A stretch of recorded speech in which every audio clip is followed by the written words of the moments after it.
everybody. It's Bruce here. Stock Markets with Bruce. Welcome to lesson number 12. Today's lesson, stock option rollovers. We're going to talk about strategies for rolling over stock options. There are a ton of them. The most common thinking out there is, rollover, schmollover. You just buy back one contract and then you write another. What's the big deal? I mean, what are you all excited about? It's a whole lot more complicated than that, and it can really be quite profitable for you if you play it just right. If you've made a trade, some of these YouTubers and some of these other analysts out there will say rollovers are actually a way of fixing mistakes. You were completely wrong in your strategy when you wrote a contract, and this is a way to try to bail yourself out. And in a way, you could say that's somewhat accurate. Another analyst might say, or another observer might say, this is a way to extend your wager for a longer period of time, to wait for the stock to do what you thought it would do in the original time frame that you had written an option for. That's true too. There's ways to do rollovers where you can bring in a bunch of additional cash into your account. There's ways to do rollovers where you can raise your strike price. There are ways to do rollovers to bring down the length of time that your contract exists, so that you're shortening the time frame between the expiry date of your contract and today's date. There's all kinds of combinations, just a bunch of them. So we're going to go into these and cover a few of these. I took the liberty this morning of going on to one of the websites where I get quotes from for various options. And I was looking up GameStop today because many of you here and many of you who watch my classes and follow my channel are GameStop followers, one way or the other. You're probably or possibly GameStop shareholders. And a number of you have been writing calls against your GameStop now for 6, 7, 8 months, or whatever the amount of time is, and follow it intimately. And so I'm going to go into some quotes here that that were posted. These are closing quotes from this past Friday. Now, today's date is Saturday, February the 26th. The quotes I'm going to show you are basically the bid prices for Friday, February the 25th at the close of the market. All right. And I'm going to show off contracts that are the next series to expire. Now, this is February 26th. The next contract that dies in 6 days from now will be Friday, March the 4th. All right. So the shares of GameStop, by the way, I believe they closed at about $118 odd a share, if I recall. Let me just double check here right now. Yep, we shut down at $18.58 on the close of business Friday night. And with that in mind, I'm just going to write down $18.50 on this board for GameStop, and we'll get on this display. Hang on one second. GME closed at $118.50. I think 58 is what I said. That was the closing price of GameStop Friday night. All right. Now, looking up some options here, and again, this is going to help determine how rollovers work, and I'm going to show you try to show you the whole thing. For contracts that expire the next series out, March 4th, then we have the 11th, then we have the 18th, then we have the 25th. These are all March. And then I'm going to show off April, APR 1st, 8th, and I believe it's the 14th, which is an odd day because I thought it would be 15, but apparently April the 14th. I think Easter is kicking in there, that goofy little week. Now, I'm going to show off some different prices. I'm going to show off contracts at $110 exercise, at $115. Put the one in there, the 120s and the 125. So you can see I'm going to talk to you about options that are below the price of the stock, just below, just above, and further above. All right, so give you a little range and give you a little idea. All right, so on Friday night at the bell, the March 4th contracts, 110s, these guys here, we're just going to underline these like this, do a little column here. The 110s closed at 1140 bid. The 11s, the week after, they closed at 1395 bid. The 18s were, on the 18th, they were 1625. The 25th, 1710. The April 1st were 1945. The 8th were 2145. And on the 14th, they were 2250. Now, just looking at this column only and just this option, we're talking here about an option at $110 strike price that is out of the money, $8.58. If you wrote this call Friday night at the bell and you sold it at these prices, you were selling a call $8.58 out of the money, but you were still getting paid these premiums for these contracts. They're in the money, not out of the money. They're in the money, $8.58, because a person can buy stock from you at 110, and that's cheaper than what you can sell them for at 118. All right, so with a contract worth $8.58, you can see here that this contract had not quite $3 of premium to it because it was worth $8.58 book value. The rest is time value. This one here at almost $14, we're talking about what, $5.50 in premium practically. This one here, more premium for time. Notice how they get more expensive the longer they have to live. All right. So if you wrote this contract right here a week or two ago, and the stock at that time was trading at $18.58, if you'd have written it 2 or so weeks ago, you likely got about $16 to $18 for it, because this contract here, with 2 weeks of life left on it, or not this Friday, but the Friday after, and the Friday after, has a value of $16.25 on the bid. That would be the same as going back in time and going, all right, well, 2 weeks ago, if you'd have written this contract and the stock was at that price, you would have received this kind of money for this contract. So you see how it's depreciated from $16.25 to $11.40? Time depreciation, shrinkage, like we say, is taking effect. All right. The problem, of course, is you may have written the contract 2 weeks ago, but the stock wasn't at 118 at the time. Why would you write a contract that is way in the money? You may not be thinking that way. You may have written a contract that was out of the money, and now the market has gone up. In effect, the stock could have been at 110 a share 2 weeks ago, and you wrote a contract March 4th. You didn't get 1140 for it. You may have only received about $6 for it. It's now risen in value because the stock has risen in value. If it had been 110 and now it's at 118, it's gone up $8 a share. This contract has gone up in value as well. All right, let me move on and show you some more prices, and we'll then talk about rollovers. The 115s on Friday night, they were at 845 bid. For next week, the 11th, they were 1120. For the 18th, 1355. The 25th of the month, 1510. April 1, April Fool's, $17.10 bid. April the 8th, 1885. And for the 14th of April, $19.90. All right, so same pattern. They get more expensive the longer they have to live. These contracts are only $3.58 in the money, not $8 in the money like the 110s. And so you can see that between a 110 and a 115, you don't have as much value because it's only worth $3.58, plus it has 1 week left to live. Okay, yes, Jen? Alberto is saying writing is buying, not selling, correct? No, writing is selling, not buying. You're getting paid that $11.40.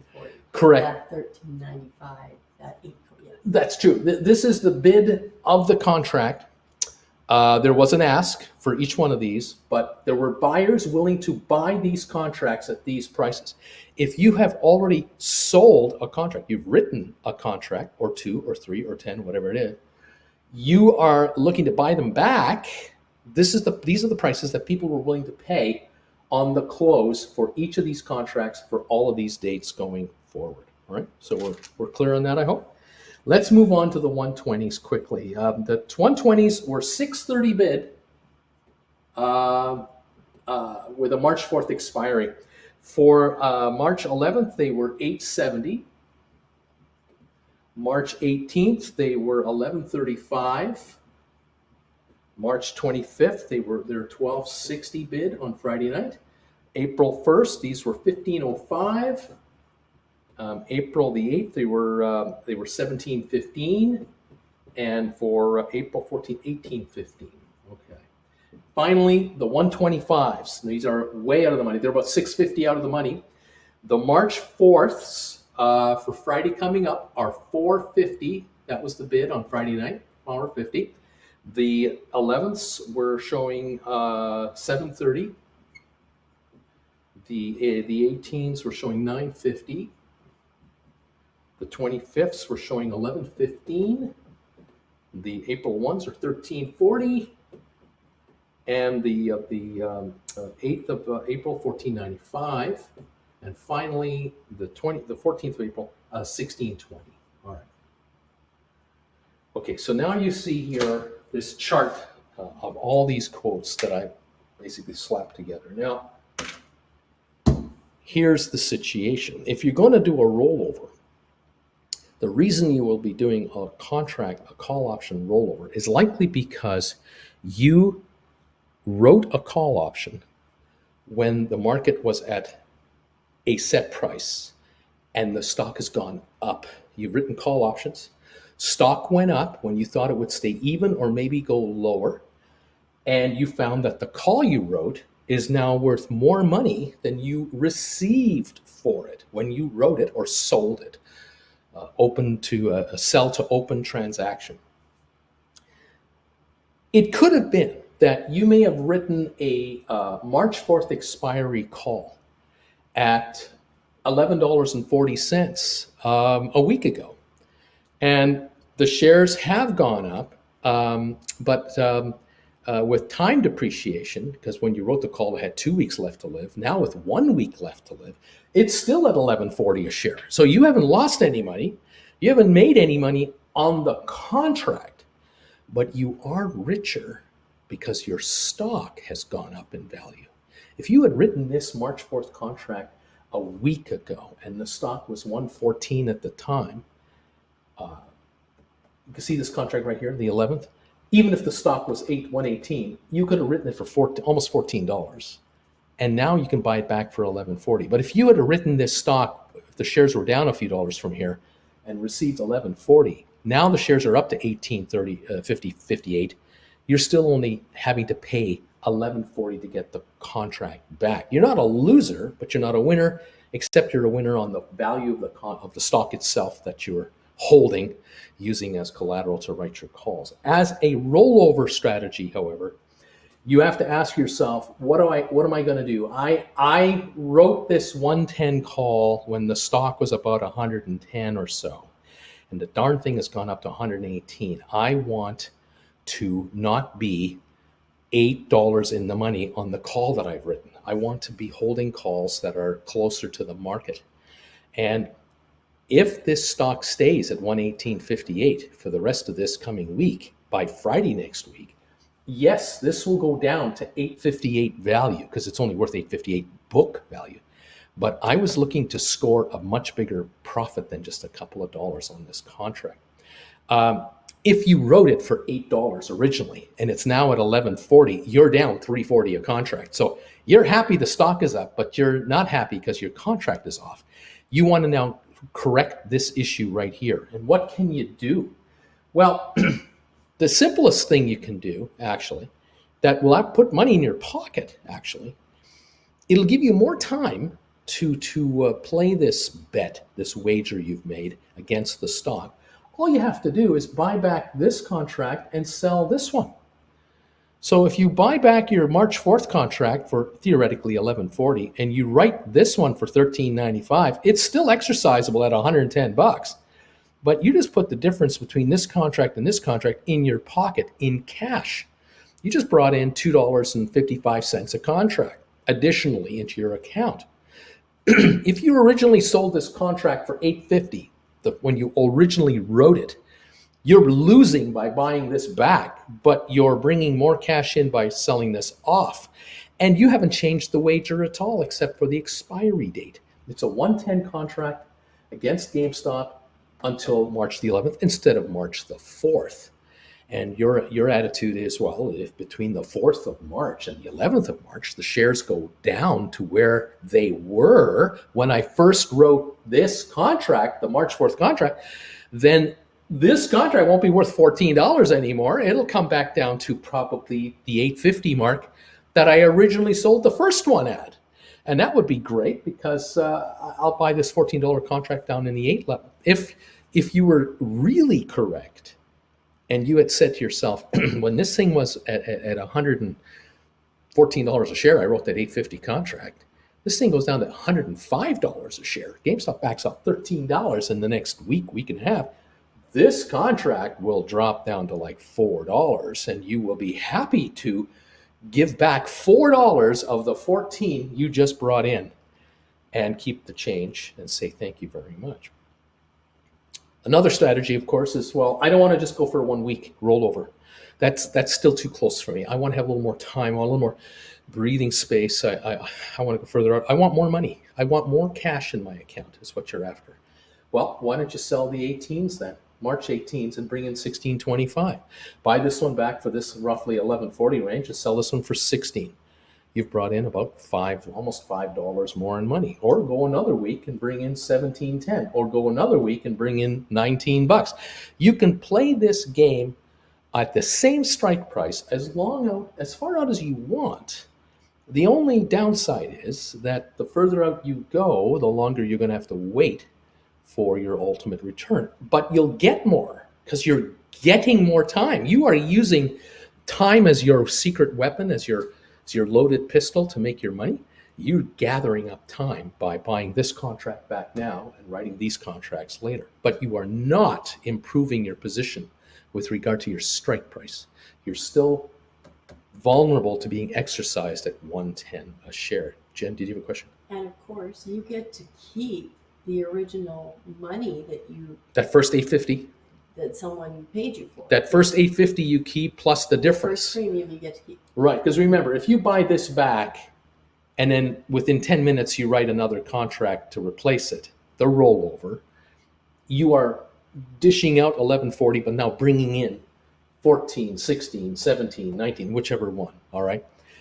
Now, let's talk about another scenario, another rollover. The stock is 118.58. You wrote this contract for 850 when the stock was lower, and you thought the stock would go down and not up, and you figured you'd buy that contract back for a quick 1 day, 2 day turnaround.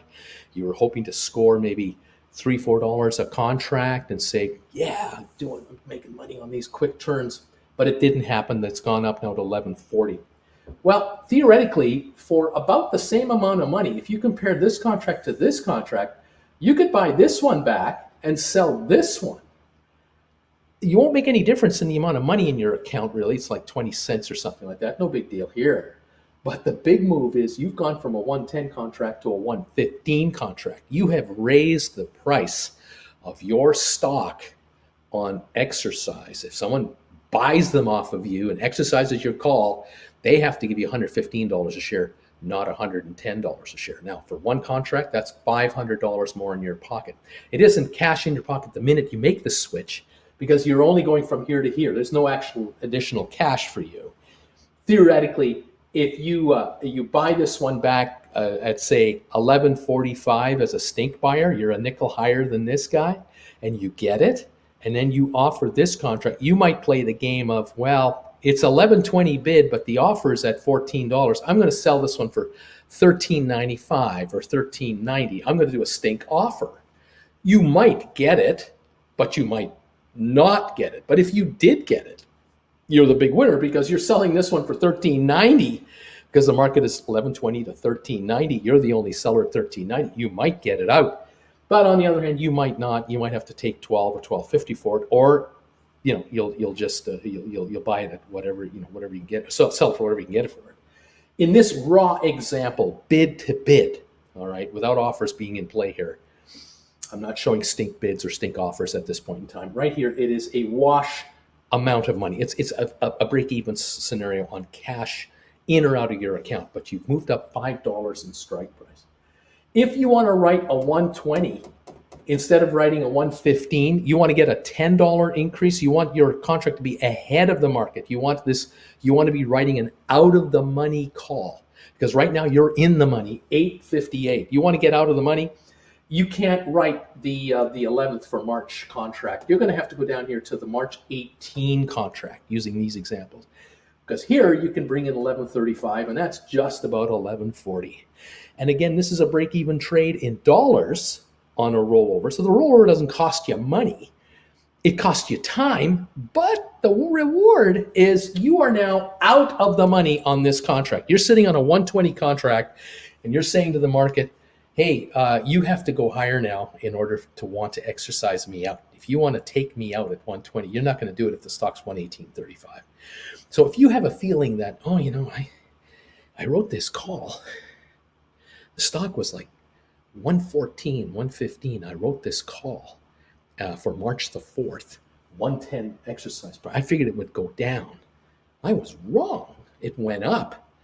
And now you feel, I think it's going to keep going up. Like I missed the boat on this. You now are writing a 120 contract over here, bringing in this money to replace that money, and you've moved up $1,000 per contract for each 100 shares that you're writing against. You got 500 shares, so you're going to get 5,000 more if you're exercised. Now, you want to go further out, the 125, you'll have to go even further out in time. You might have to go down to the 25th of March.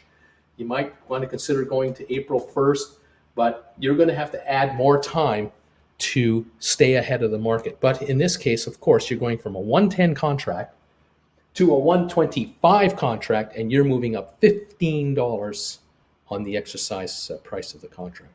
All right? This is just a couple of basic strategies on rollovers. All right?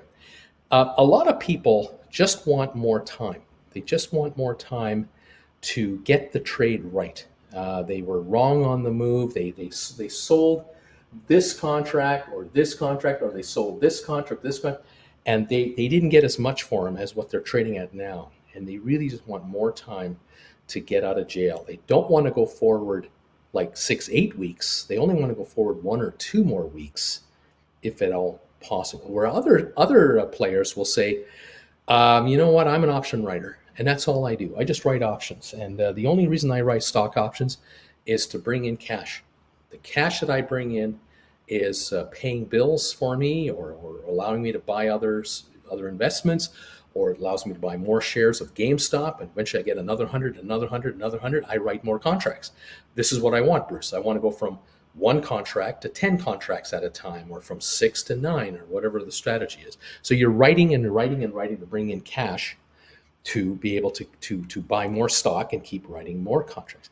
You have to determine from time to time on the contracts you've written, where are you at with this trade? Where's the stock at? How quickly did it get to where it went to? And do you feel that the market, where it is now versus where it was when you wrote your first contract, has it topped out, and will it back off? Did it even go higher than this? As you and I know, a lot of you know, these shares reached 132 a share last week, a week and a half ago. They were as high as 132, but they were as low at this past week as 104. So we had $28 swings on this stock from high to low to end up at 118.58, and that was a down day yesterday in a very up market. Jen, yeah. See the one from Alberto saying, if we're at a 125 that expires March 11th, and that stock runs up to 140, you just keep rolling. Yes, that's right. That's right. Now, if you're writing, if you've written a 125 contract, say a week ago, that expires on March the 4th, a week ago, you probably got more than $450 for it. You may have sold this for $10 because it had more time on it, and the price of the stock may have been higher, for all we know. But yes, if by Tuesday of next week, sort of thing, we have a run on the stock and it runs up to the 140 range, this contract is now $15 in the money.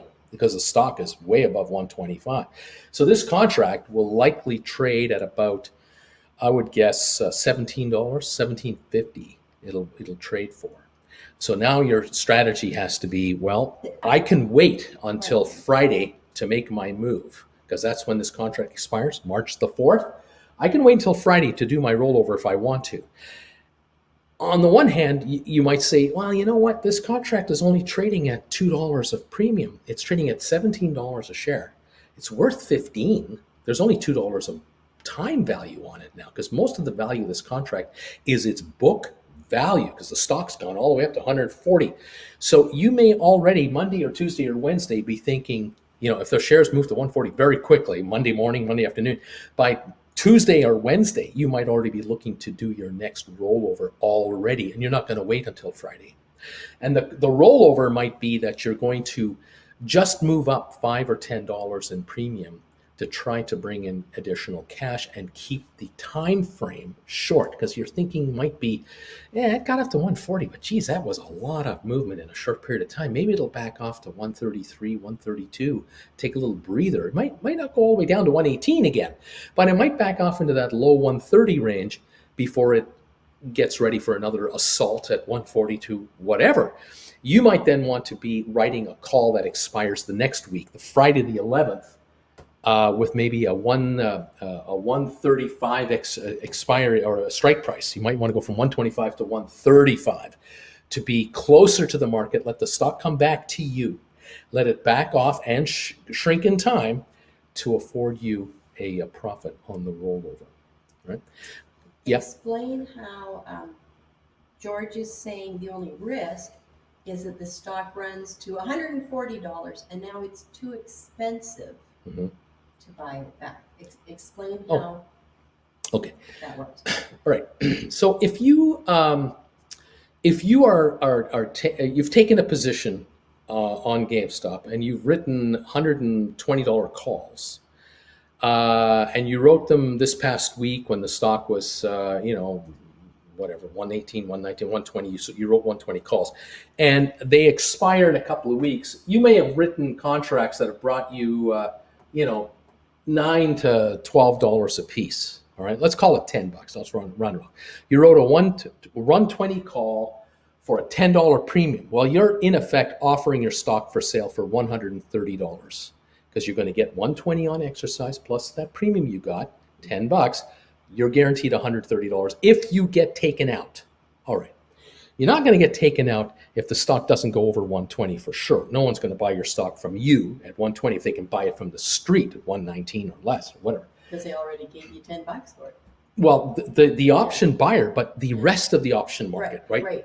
Anybody else in the option market, because it doesn't matter who you sold the call to. Right. You never know who's going to exercise their call option, because the Chicago market just randomly picks a contract in the entire open interest pool of contracts.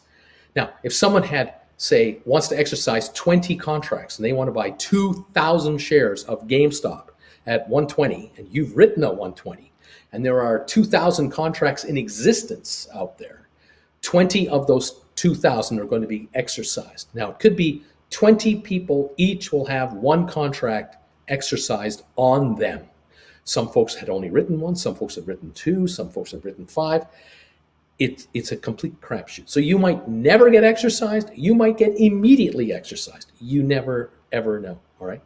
But the example here, the stock does go to 140, 145. What to do now? You wrote this contract for $10 at 120, and the stock did go to 145, and you get exercised. Or you are worried about getting exercised.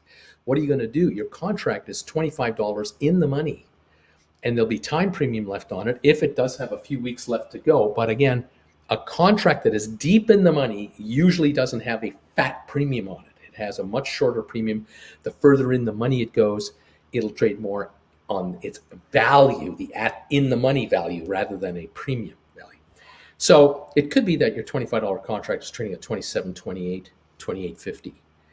Yep, if you want to get out of that trade and not be taken out at 120, you don't want to be taken out, you're going to have to pay the price of that contract. Now, You can turn right around within a split second and say, all right, I'll pay $2,800 to get this darn thing back, but I'm going to sell another contract against it right now. It could well be that you're writing another $120 contract further down in the time chain here for a fatter premium, because the longer it has to live, the more premium will be on it.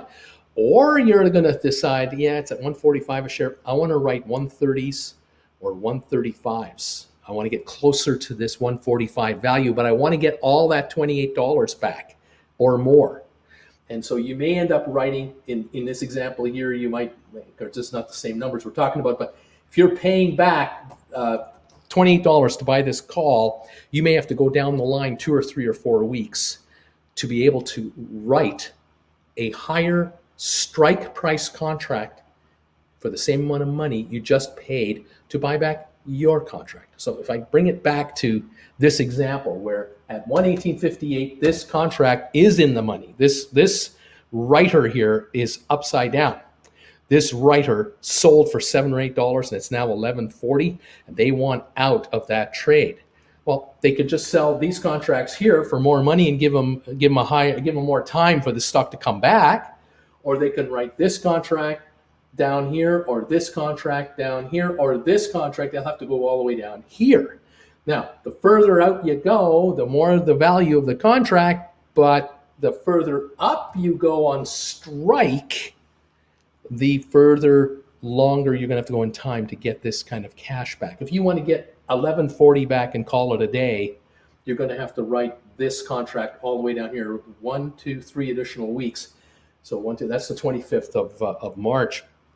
You want to make money on this? You want to get more cash though?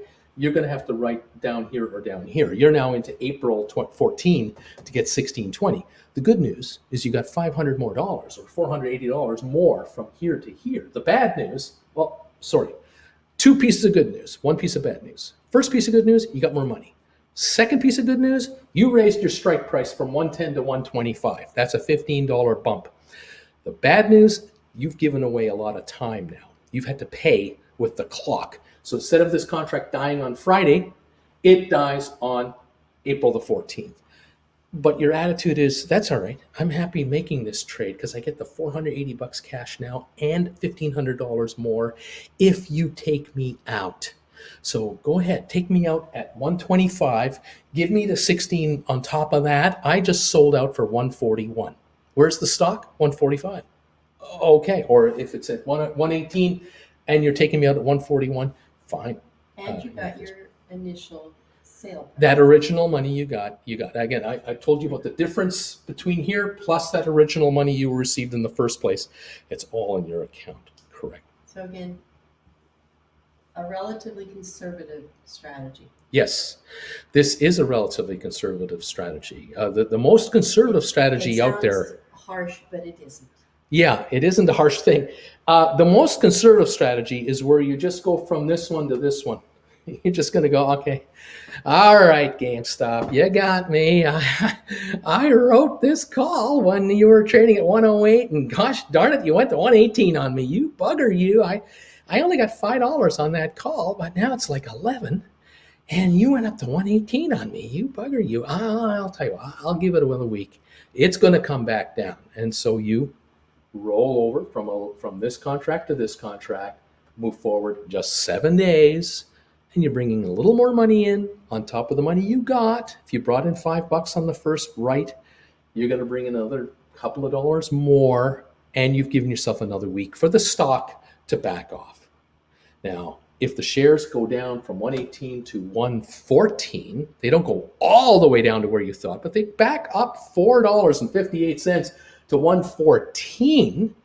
This contract only has a book value of $4. You just wrote this one here for $13.95. It's only worth $4. So in theory, it will lose $10 a contract in value. It will lose that much. It'll go down $1,000 in value on the last day the contract lives, which is March the 11th. All right. You were in March 4th contracts. That's this coming Friday. Now you're in the next Friday instead. So you're going to have to wait an extra week.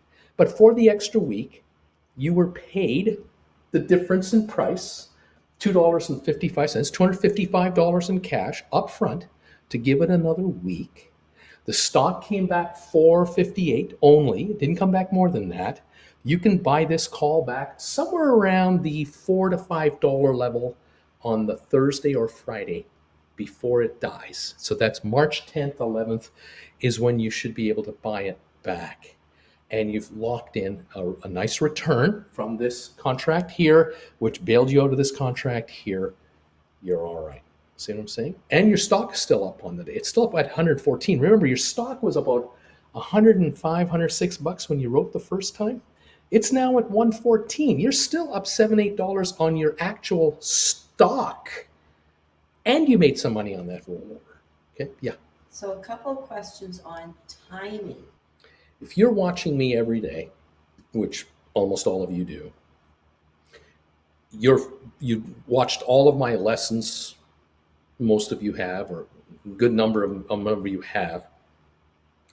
You're picking up all this experience and knowledge about how options work and how markets work. But you and I both know this past week, you tell me what day this week we just had was going to be an up day and a down day, and by how much.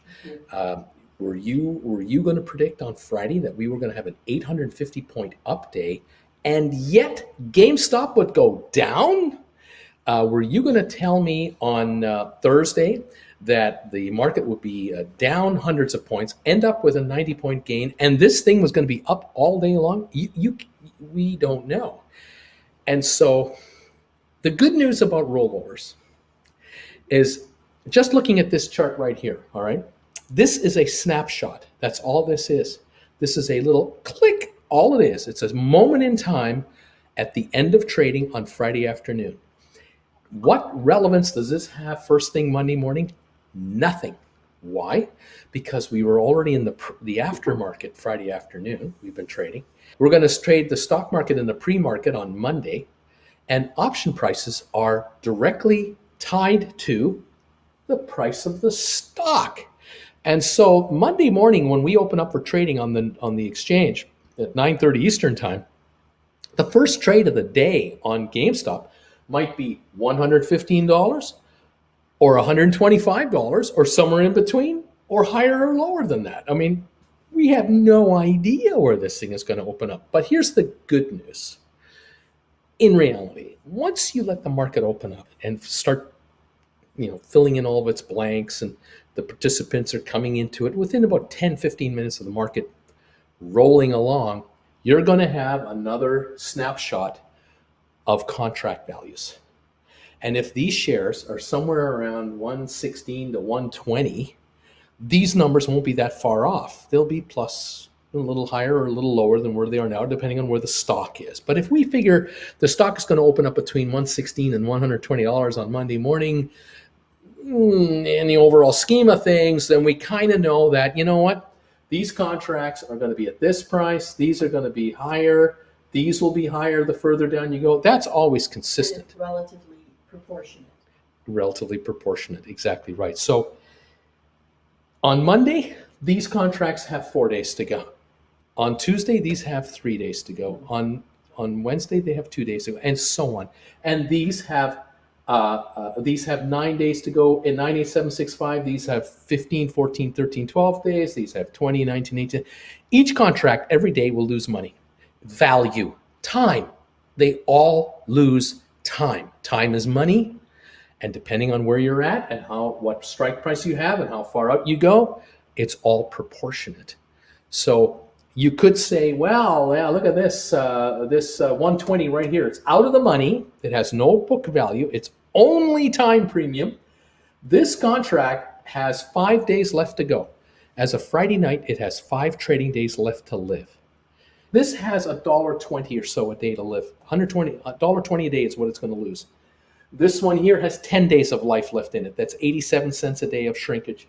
This one has 15 days of life left in it.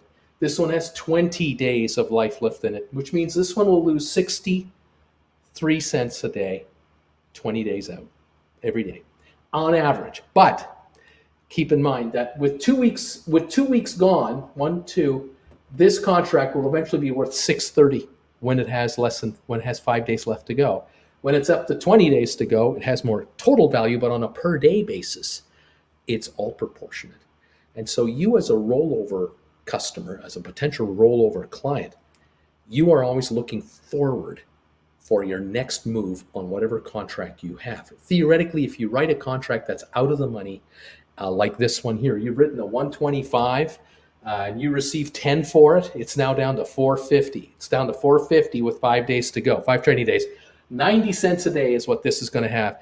Theoretically, on Thursday afternoon, the stock's still at 118 a share. You're looking at this thing going, it's trading at a buck 10, buck 25 maybe.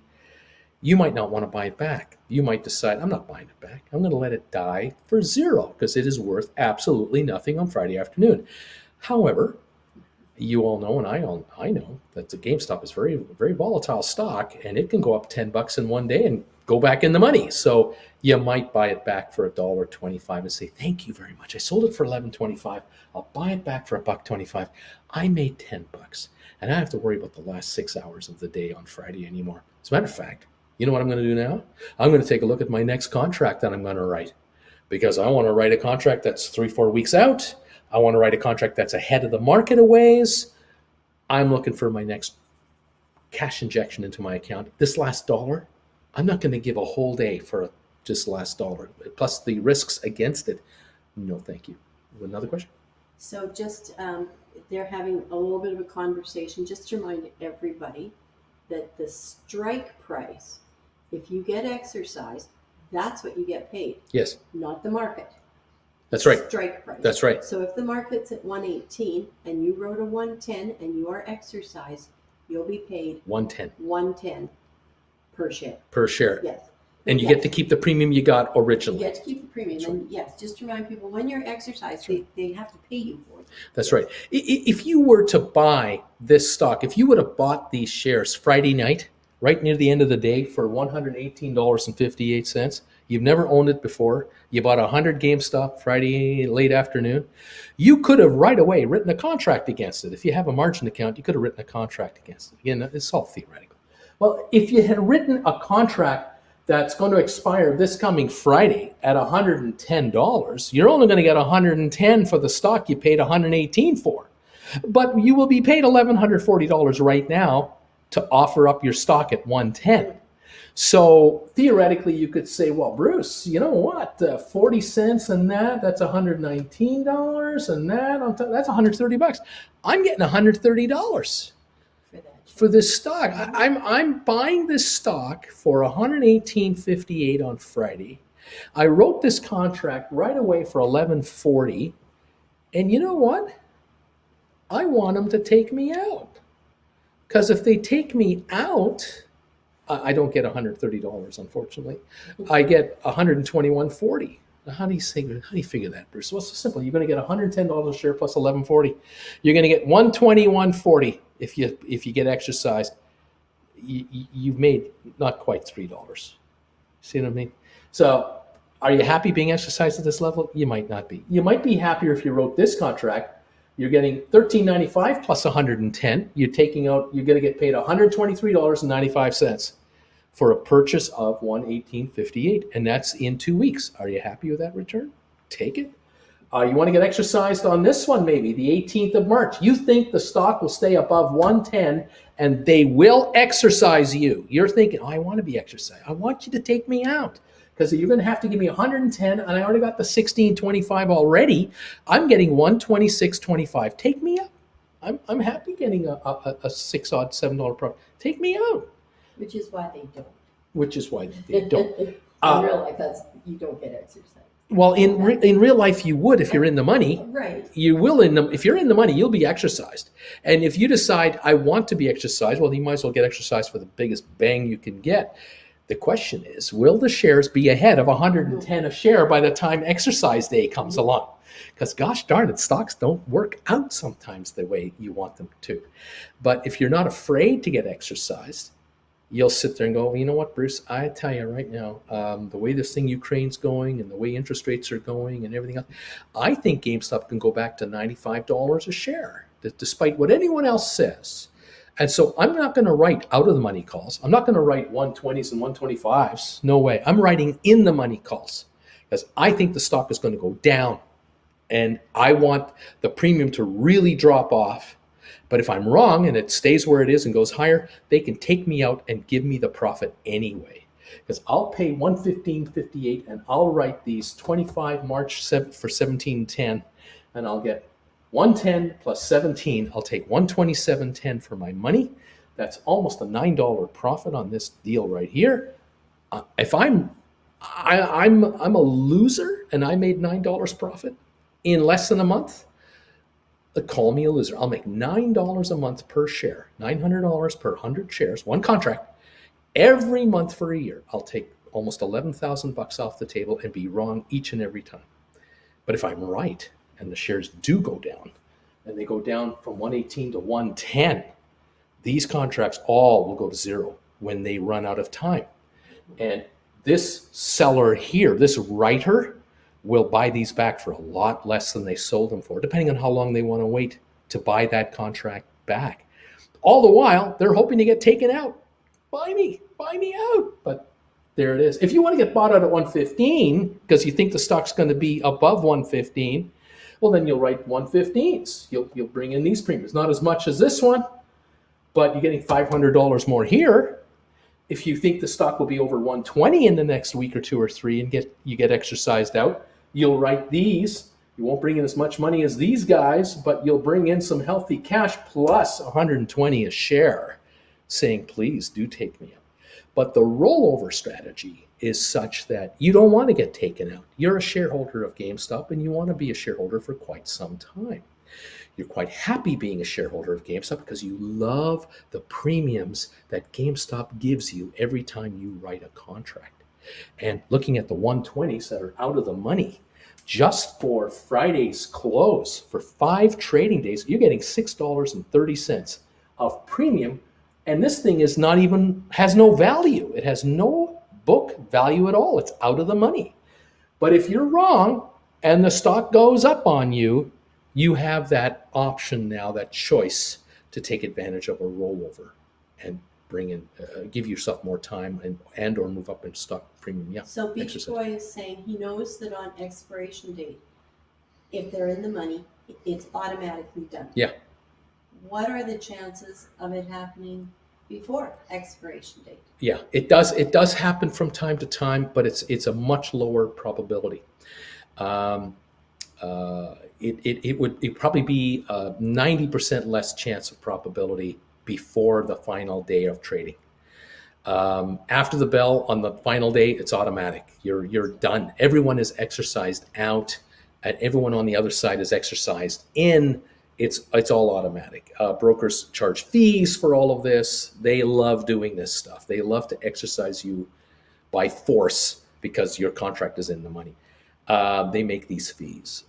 Your job is to not be caught being exercised if you don't want to be, or again, on that last day or that last few days before the moment comes, you want to be making your next move. And this is why rollovers can be extremely lucrative for you, where you can really add a whole bunch of money to your account and or give yourself a higher strike price and just as much money, or higher strike price and more money because you're giving yourself a longer time frame to win. So just recapping again, if you have written this 110 contract that expires this coming Friday, if you wrote this thing at $8, you're down $3.40 a contract right now.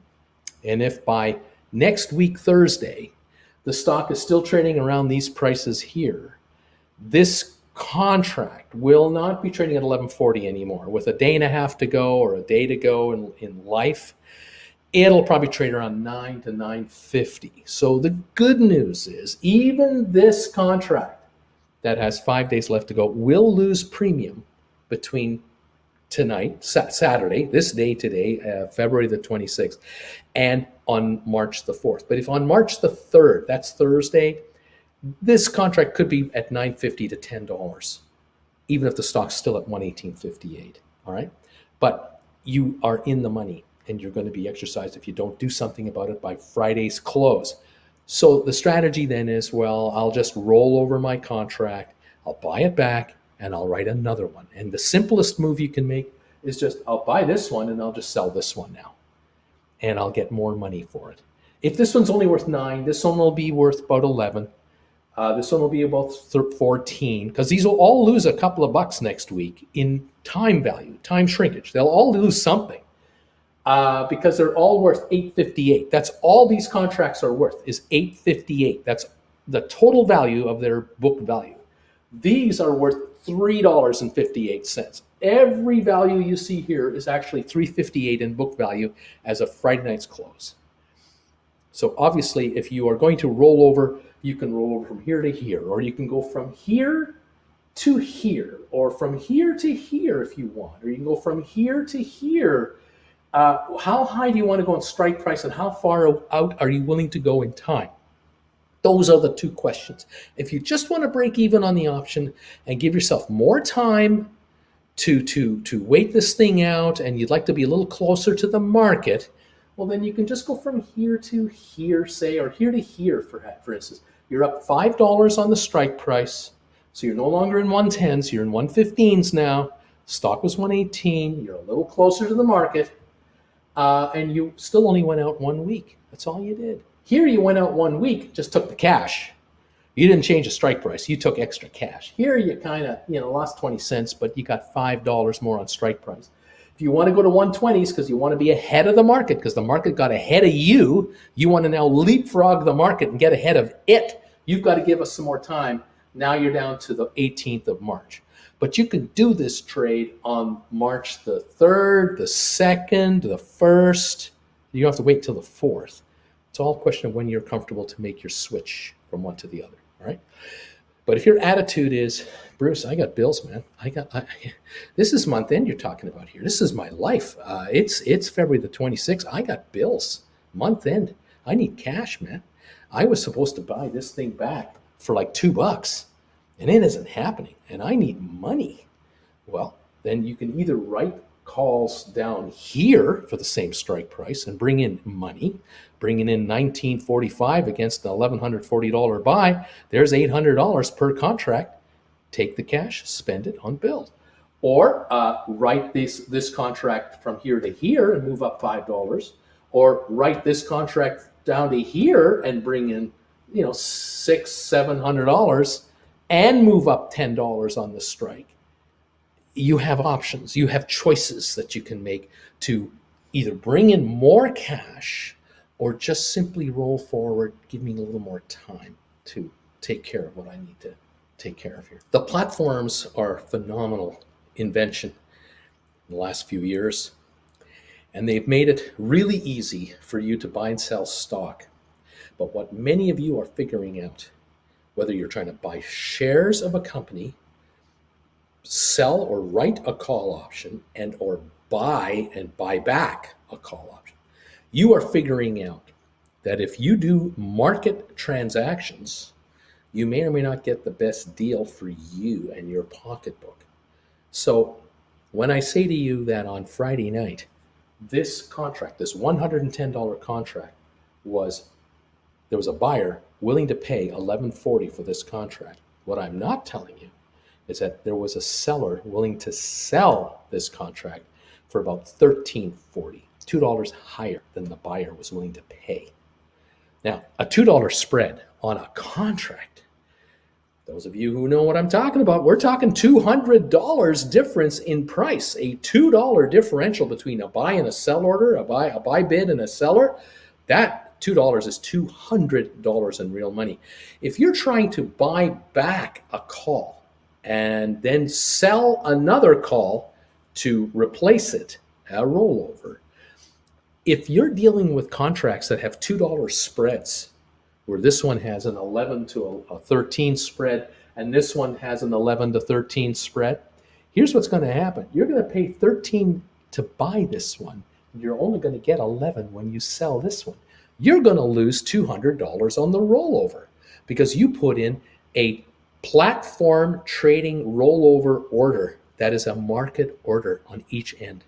They will buy the call for whatever they can get it for. They will sell your call for whatever they can get it for.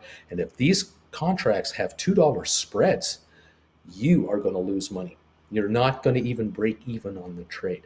Not a good idea. Now, if you do want to buy back this call and sell this call instead to replace it, then my strategy is, my suggestion, is you put in a stink bid on this thing. Because if it's 1140 to 1340, you're not going to pay 1340 for this call. No. The highest buyer is 1140. You put in an 1150 bid, maybe, or 1145. The nice guy you are, you're putting in the highest price buy order there is on top of the one that exists, 5 cents more. So you're going to pay 1145. Now, over here, this one is 1120 to 1320. You need to sell this contract. You're trying to buy this one back for as cheap as possible. You want to sell this one for as high a price as possible. It's 1120 to 1320. You're offering this one for sale at 1315. You're the cheapest seller. You're 1 nickel below the lowest seller now. Now you're the cheapest seller. You're the cheapest seller now. Now, if you get lucky and you get both ends of this, and a number of you have told me time and time again, these stink bids that you talk about, Bruce, these work like a charm. I get hit all the time with these things. Well, if you can buy this at 1145 and sell this for 1315, you didn't lose 20 cents here on this transaction. You didn't lose $200 on the spread because of market orders. You made money. You bought at 1145 and you sold at 1315. You've made $200 and something profit on the rollover. That is a sweet, sweet move. And on top of everything else, just to put the cherry on top of the cake, you moved up $5 in strike price. You're up $500 if you get exercised here. You are closer to the market than you were here, obviously. So if this thing drops $4 to 114.58, this contract is out of the money. And that is what you want to have happen. You want this contract right here to have zero book value as soon as humanly possible. This one will be out of the money before this one will ever be out of the money. And because this one's 8 in the money, this one's only 3 in the money. You don't need a big down dip to get this one out of the money. So stink bids and stink offers is what you want to do. One transaction at a time. You don't put in both orders at the same time. You do want to do a rollover. You know what it is. You've written it, you got it in your head, or you've written it down on a piece of paper. You know what you want to do. You want to buy this one back. You want to sell this one. You've made up your mind. That is the transaction you want to pull off. You're going to put in a buy order. It's a limit buy order. Stink bid at 1145 bid. If the brokerage won't allow you to put in nickel spreads, they only will allow you to put in 10-cent spreads, then you'll have to buy it for, or offer to buy it back for 1150. And so you'll put it in 1150. And if on this side you can offer it 1 dime lower than the seller, then that's what you'll do after you buy this one back first. You don't put in this order until this one is filled. You must buy back your call that you've written to even out, to flatten out the account. Now you are going to write the next contract. That's the second half of the rollover. And this is where you are the greedy seller going, hey, I see that there's a seller here at 1320. I'm a nice guy, 1310. You can have my call there. I'm open to sell. Opening transaction, sell to open. And if you get 1310, you're happy. The guy at 1320 is upset because they're 1 dime above you and they didn't get out, but you got out and you took in the 1310 saying, thank you very much for $1,310. I only spent $1,150 to buy that thing back. I've made money on this, on the rollover. I got more money in my account. And I've lifted my strike price by $5 a share. This is just a real basic example of that. Am I any more? They're talking about the different platforms and the way you have to work it. And others, you're saying, yeah, but by waiting, you've lost some time for your next Correct one, right? You have to. So true. There's strategy in everything you do here, and the key here is, like, for example, if you're writing an out of the money contract, $120 contract, and you're writing, say, $12.60 contract. Let's say you get $14 for this one. all right, and you're bang on correct. You decided to write a $120 contract when the stock was at 118 because you didn't think the stock would go over 120, and you're right. The stock's sitting at 115, 116, and there's only a couple of days left to go in this contract. This contract might only have a value of like 250. You've made $10 on this contract or 11 on this contract. You've really scored on this thing. And with 4 days to go, 3 days to go, it's got 250 life left in it. With a day to go, it has $1 of value left in it. Theoretically, you could wait it out and take the chance that the contract will die worthless and say thank you very much. On the other hand, you might decide I'm going to buy this back with 2 days to go. Even though it's got a 150 value on it, I'll pay 150 to get it back. It's okay because I want to write another brand new $12 contract right now. I want the big depreciation. And most of you and a number of you are figuring out, Bruce, what I love to do is you talk about short-term calls. I love writing calls that have 2 or maybe 3 weeks left in life left. And they lose 80% of their value in 10 out of the 15 days. That's where they lose most of their value. The last 4 or 5 trading days, they only lose about 20% of their value. They've already lost 80% of it. I want the 80%, and I'm going to buy it back with 4 days to go, and I'm going to write another one right now that has 3 weeks left to go. And again, in 2 weeks from now, I'm buying that sucker back for 20% on the dollar that I sold it for. That is what I want. I want the maximum amount of shrinkage per contract and leave the rest on the table for somebody else, because you're gambling now that the stock will not be volatile in those last 2 days. That could take a contract from 2 to 6, and it foils your plan that, oh shoot, I wrote them at 10, I could have bought them at 2, and now they're back to 6. I only made $4 after all this time. What was I thinking? I had a shot at getting out at 2. So this is the proverbial debate that option writers have, and option long players have as well, because there are option long players who pay 2 to sell at 6. Some buy at 6 to hope it will go to 12, and then they see it go to 4. Others buy at 12 thinking it'll go to 20, and it goes to 2, but then it comes back to 6 and they get out with something. You as a writer are looking to maximize your shrinkage as quickly as possible, as much as possible, and move on. And that means adjusting your strike price and adjusting your time frame to take the next contract on, to write the next contract, and maximize your shrinkage for your return. When you're looking at option charts, how can you find one with this kind of volatility? What are you looking for? Well, you are correct with the volatility factor. And you've probably noticed that in the last 6 months, the volatility on GameStop is less than it used to be. We used to see days, when I was on the air back in March, April, May last year, we would have days of $30 a day price movements, $15 up, $15 down from the middle point. We saw just some crazy shenanigans, some wild price swings on options. I mean, it was just insanity. Now it's not quite so much, but one way to figure it out is just take a look at the dollars involved here with a contract near the money. I mean, you look at a $118 stock price, and you see that the 120s, which are out of the money by about $1.50, these things, look at the prices on these contracts for less than a month in time. I mean, March the 25th, that's a month from now, you can bring in $12.60 of pure premium, not even in the money, on this contract right here. This one here, which is worth $358 book value. It's a 115, and the stock's 118.58. This is worth $358 book value.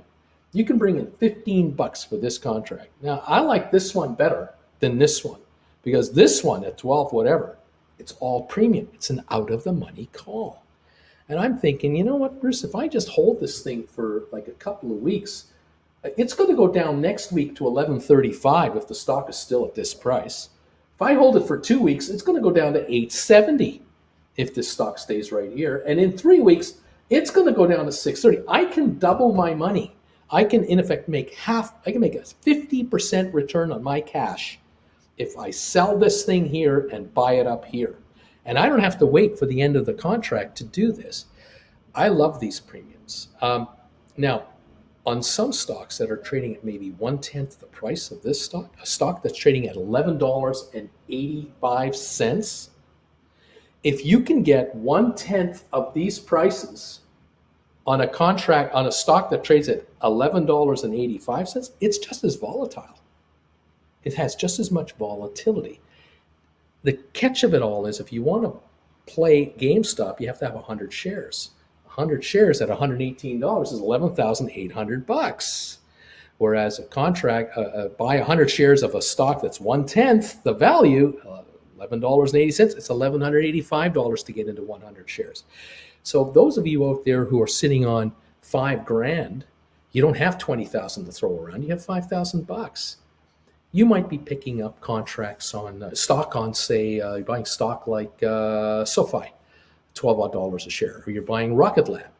But do you want to write calls on Rocket Lab and on SoFi? The problem with this strategy is that you can't necessarily write calls at $11, $11.50, $12, or $12.50, 1/10 of these. In some cases you can, in some cases you cannot. You have to really study the option chains. You have to look at the returns that these options give you. And you then have to decide for yourself, well, am I prepared to write a call against SoFi that's trading at, say, 12 something a share or 10 something a share, whatever it is? Could that stock go up $3 in one day? Yes, it can. Can this stock still go up $30 in one day? In theory, yes. In recent practicality, it doesn't do that anymore, does it? We don't have the kind of news around GameStop that we had a year ago when we'd run $50 in one day. You'd wake up the next morning from when you saw the stock, you're opening up your pre-market going, this thing's up $30. What's going on? It doesn't do that anymore. And because it doesn't do that anymore, the premiums are lower, but they're a little more manageable and a little more easy to take on the heart rate for those of us who are writing or going long on these contracts. So to each his own, right? I look at it simply from a reasonable return sort of a scenario. My thinking here is if I write a 120 for just the week only, for 5 trading days, I can bring in $6.30 for an out-of-the-money call. That's $1.20 a day or so, $1.22 or so a day in my pocket. I'm being paid $122 a day to write a contract. That's theoretically what they're telling me.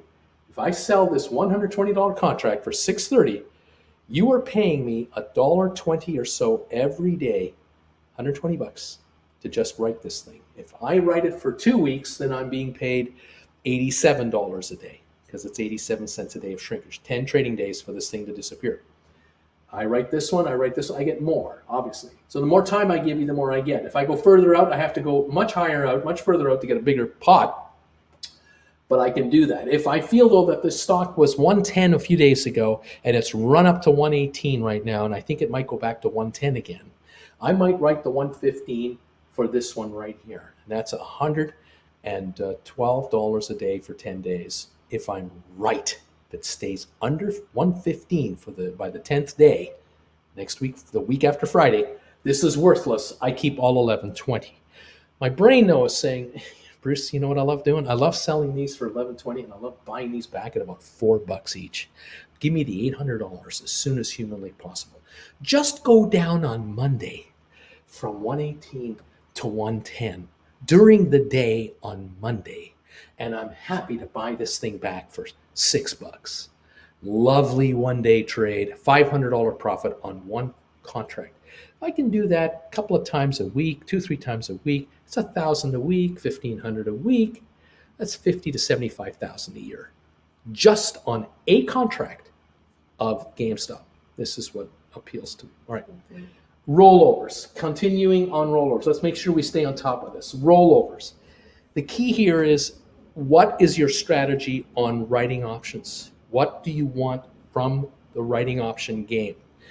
We don't mind when a stock drops suddenly in the middle of a day, because our contracts will drop suddenly with the market, with the stock. And if you've written a call for $13.55 or $11.20, and the next thing you know, it's trading at half of its value a couple hours later, you're going to say, you know what? You just gave me a whole week's return in 3 hours. I'm going to take that money. off the table right now, because it's possible that later today the stock will go back to where it was this morning. And I'm going to write it again. I'm going to buy this thing back for $5 and I'm going to sell it for 11.20 this afternoon all over again. And by tomorrow, we're right back to where we started, but I'm 500 richer in my account. Thank you very much. And I didn't have to worry about it. On the other hand, during the day, what might happen is I wrote this contract for 11.20, and dang it, all the stock went up to 128. It went up $10. Didn't go down. It took off. Now what do? You're in the money. This is not good. This this contract was 350 in the money. Now the sucker is 1350 in the money. What the heck is going on with my life? Well, this thing might be trading now $20 or $18. You might want to do a rollover today. Now, why would you do that? What kind of rollover would you do? The rollover you want to do is where you can buy this one back for what you have to pay for it, but get a higher strike price. Because your attitude is, this sucker isn't going to stay at 128 a share. It was 118 this morning. It was it's going back. It was 103 3 days ago. I think it's going to go back to 110 again. If I can get out of my 115 and get into a 120 or a 125 instead, I can write that instead. For what it cost me to buy this thing back, I'm happy to do it. Even if I have to go forward in time. If I have to go forward in time, I have to go up to here or up to here. I'll go down a couple of weeks in time. I'll give you this. Time is money, but time is also power. And time is the great equalizer. As many of you know, if you're a patient investor and you wait for time to take care of a trade that you're upside down on or behind on, sometimes time can work out in your favor. So the stock went up $10. You moved up your contract $5 and broke even on the trade. You bought this one back at this price, you sold this one at that price, $5 strike higher. And then an hour after you did it, what happened to that stock? It went back to 118. It came back down again. Well, this morning you were sitting on a 118 contract. It was trading at 11.20. Now you're sitting on a contract over here, and it's down $10 from where the stock's down $10 from where you wrote the call at. So theoretically, this you sold for 11.20. You had to buy it back for $19. So you sold one of these for $19. Remember, they all move up if the stock moves up. So this one moved up, these moved up, these moved up. And so these were the same price right here. They're still going to be the same price going forward if the stock wants to jump $10. And so you pay more to get this one back. You'll get more to sell this one if the stock is up $10 a share. But now the stock's back down $10 a share. So it's back to this price again. So you sold it for 19, bought it for 19, sold it for 19, and it came back to 11. And you're sitting on an $11 call. And you're out of the money because you were in the money 350 this morning when it was 1.8. You were in the money when you were in 115s. Now you're holding 125s and the stock's back to 118. You're out of the money. This contract now has no value but premium, and it will depreciate down to these levels right here as each day goes by, as each week goes by. So now you've won again because you've raised your strike price, and the stock went back down, and you did a rollover. And you're sitting there going, okay, this rollover at 19 is now trading at 11.50. I'm a happy camper. You could buy it back and be done with it, or you could say, you know what, I'm not going to buy it back. Yeah, it has 3 weeks to live, 15 trading days. Sure, it's got 15 trading days, but it's out of the money. And if tomorrow the stock drops from 118 to 113, like you thought it was going to do the whole time, remember, that's why you wrote the first one. You thought it was going to go down to 110, 113. It goes down to 113, another $5. That $11 contract is now $9. And you wrote it for $19. There's a $10 gain on that rollover. You're a happy camper. You might just buy that one back and now look to write much closer in time and closer in strike price for your next contract. And away we go. So Nick is committed to buying stock of SoFi at $22.50 times 20 contracts. But he did get paid $6.05 for that commitment. So he still has to pay $16.45 net is what he has to pay, okay? Hope that makes sense for you. So he sold, I'll just write this down here. So SoFi He sold 2250s and he got paid 605 in premium. So he has to come up with $16.45 per share, which is $1,645 a contract times 20 contracts. So we're talking $32,900 is what he's upside down on this trade right now. All right. What is the way out of this? All right.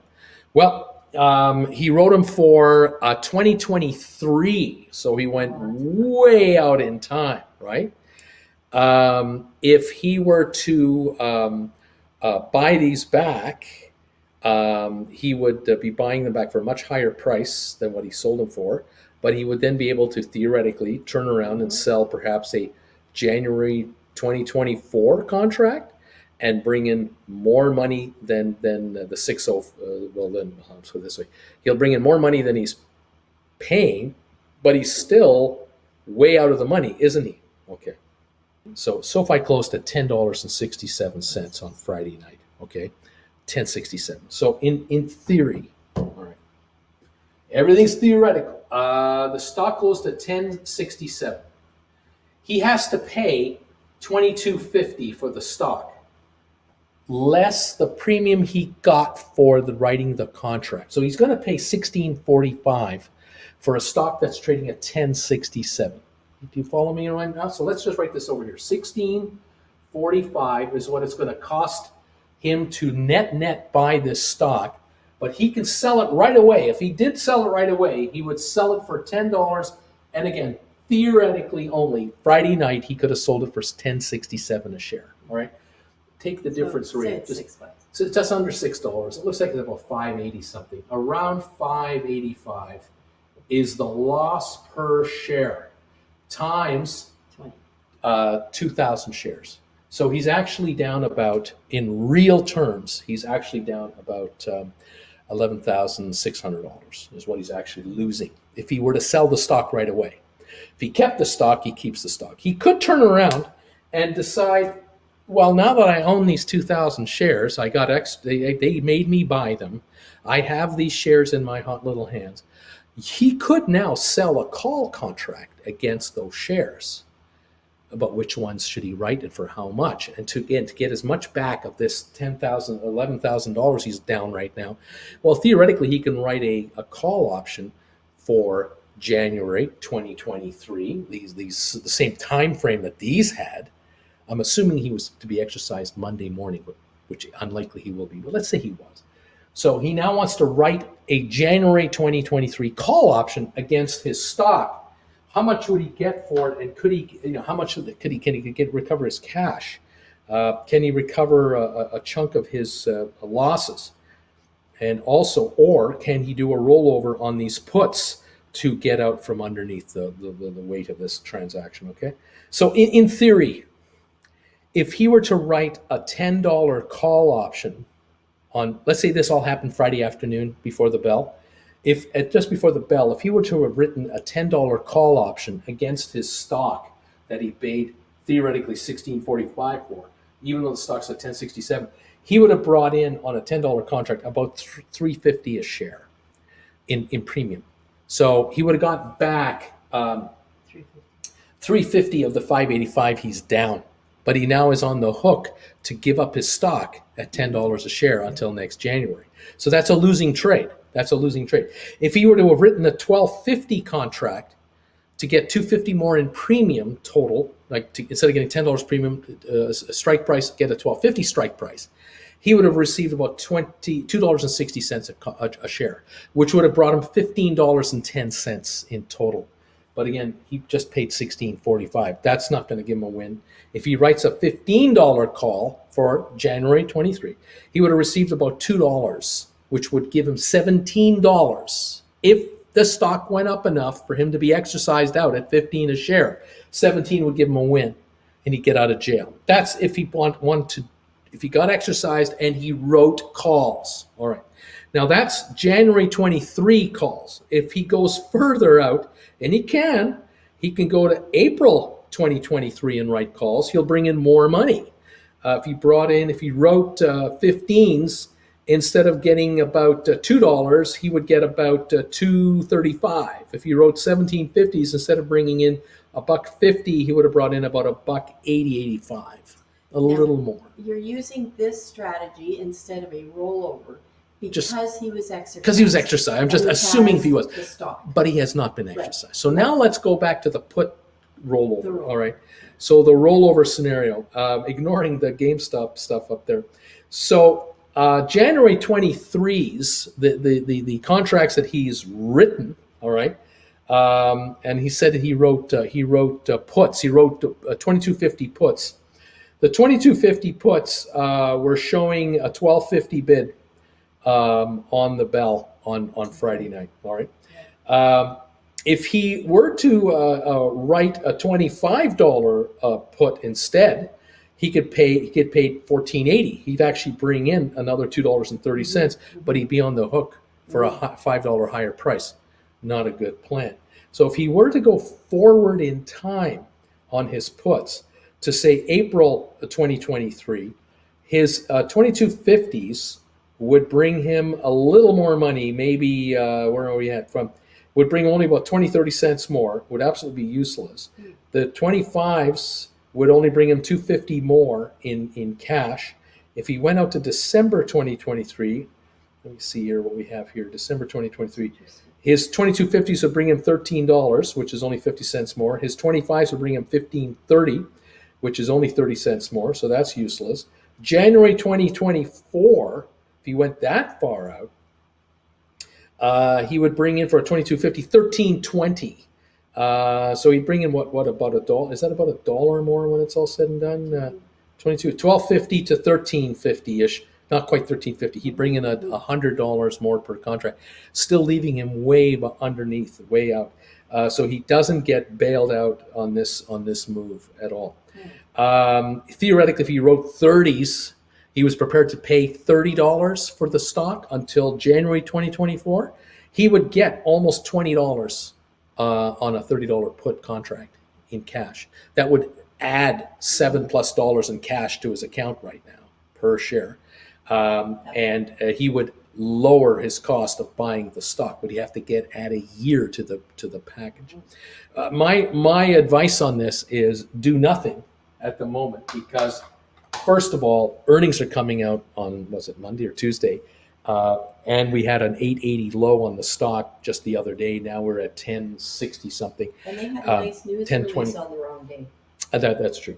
But the thinking here is if the shares just reach $13, he will quickly narrow his losses dramatically on these puts. These puts will drop in value because obviously they are 2250s. I mean, they're well in the money, but he got paid 605 up front. But if the shares go from 1067 to say 1267, which is not a reach at all, these puts will drop in value probably $1.50, and it'll bring him that much closer. He needs, obviously, the stock to reach $15 to $20 a share between now and next year, January 2023. Obviously, he has right now, 10 months of time before he must do what he must do, unless he gets exercised, unless the holder of these puts decide, no, I want you to buy my stock from me right now for $22.50. If he's made to buy them at $22.50, he net has to pay $16.45. If the shares are trading under $16.45, he loses on this contract trade.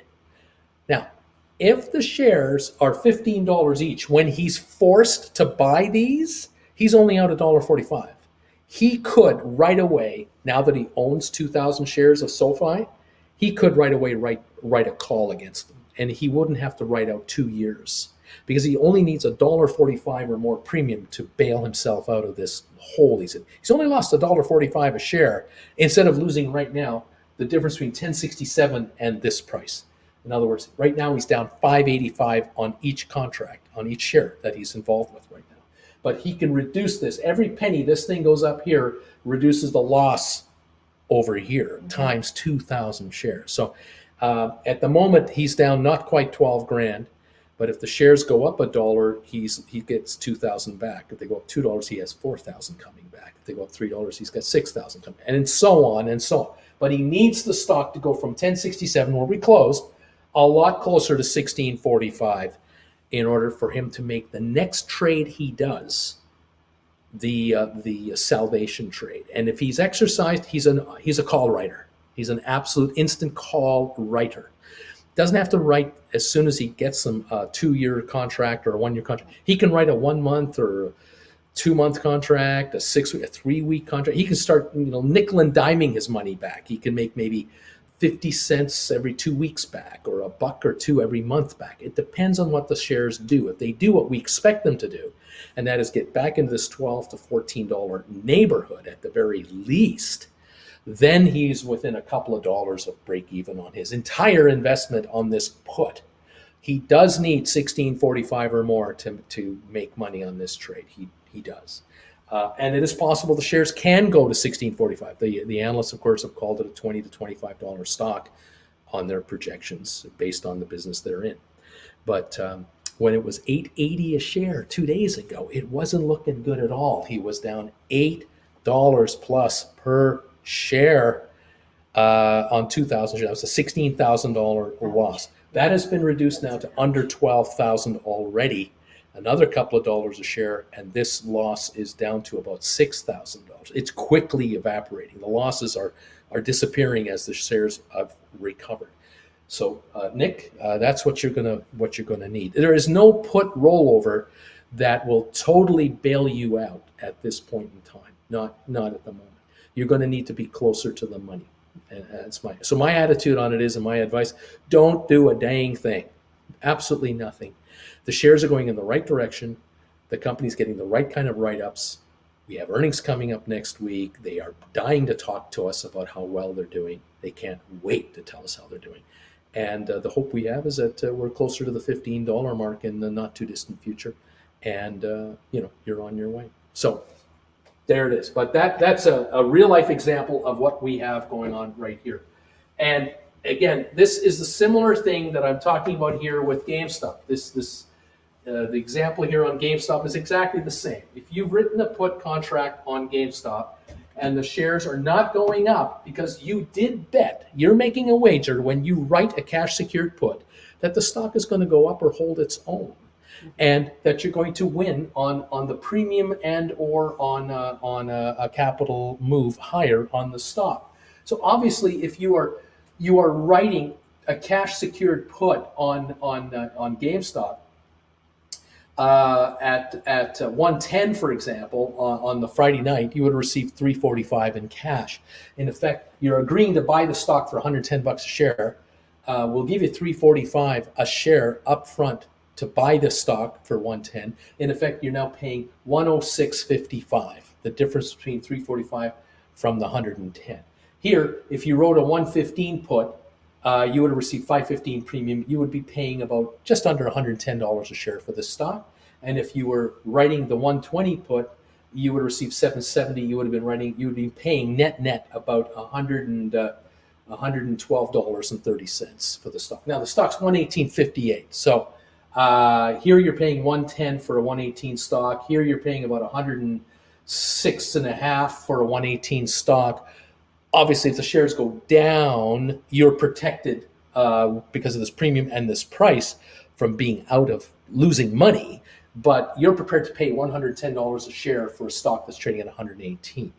So let's play this game. Let's say you did this contract. You wrote this contract here Friday night, and the stock was 118. And on Monday morning, the stock drops. It doesn't go up. It goes down.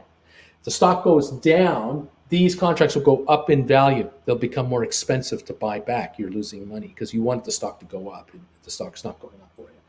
So you're going to try to buy this back. In theory, you would buy this one back, and you would write a more expensive put to replace it, is what you'd want to do. And one strategy is simply, if you had written this, let's say you wrote this 2 weeks ago and you received, say you wrote it a week ago and you received $4 for it, and now it's at $5. And you're now looking for a rollover. You could just sell this one instead. Buy this one back for $5.15 and sell this one for $7.55. Another week out, you'll get a higher premium. It's got longer to live, so it's got more value to it, just like calls. Well, that's $2.40 more in your pocket. So if you're down $2 or $3 on having written this, but you can get this on the rollover, you're still betting on this the stock to go up from here, and you're getting a little more cash in your pocket in the meantime. This one here is this one right here is where you're on the hook you have to buy it for $120 a share. So if you wrote this contract for $4, and now it's trading at $7.70, and you are worried about the fact that this is coming up to expiry really quick, you could just write this one instead. Buy this one at $7.70 and write this one for $10.55. Bring in the extra $2.80 in cash, and extend a week the end game, so that you hope the shares will pop back higher to maybe 120, 125, and that these will, one, drop in value because they become closer to expiry, and two, they'll drop in value because the shares are going beyond $120 and they're out of the money. This contract here will be worthless in 5 business days. By March the 4th, on next week Friday, this put is worthless, okay, because it's out of the money.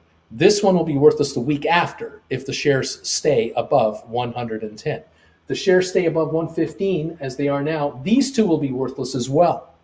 They will also die. But this contract versus this contract, even though they will both be worthless on March the 4th, if the shares stay at 118, at this moment in time, with 5 business days left to go, 5 trading days left to go, this contract is a lot closer to the value of the stock than this one is. This one's $8 away. This one is $3 away.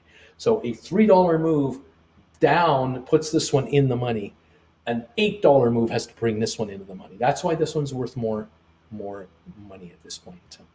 So puts can work just like calls. It's just in the reverse. So yes. Obviously, do you think it's going to go up? Do you think it's going to go down? Yeah, if you write a call, you think the stock's going to stay even or go down.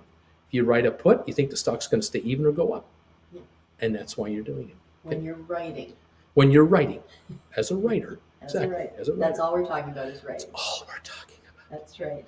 That's all we're talking about. Nick just wants it to go he just wants SoFi to go to $17 so he can get the hell out. Nick's a good guy. What I would like to have happen for Nick is that the shares go up to $15 on one day, and then the next morning they open at 18, and it screws him up because he's going, I was just going to get out when it was 117, but now it's 118. I'm making all this money.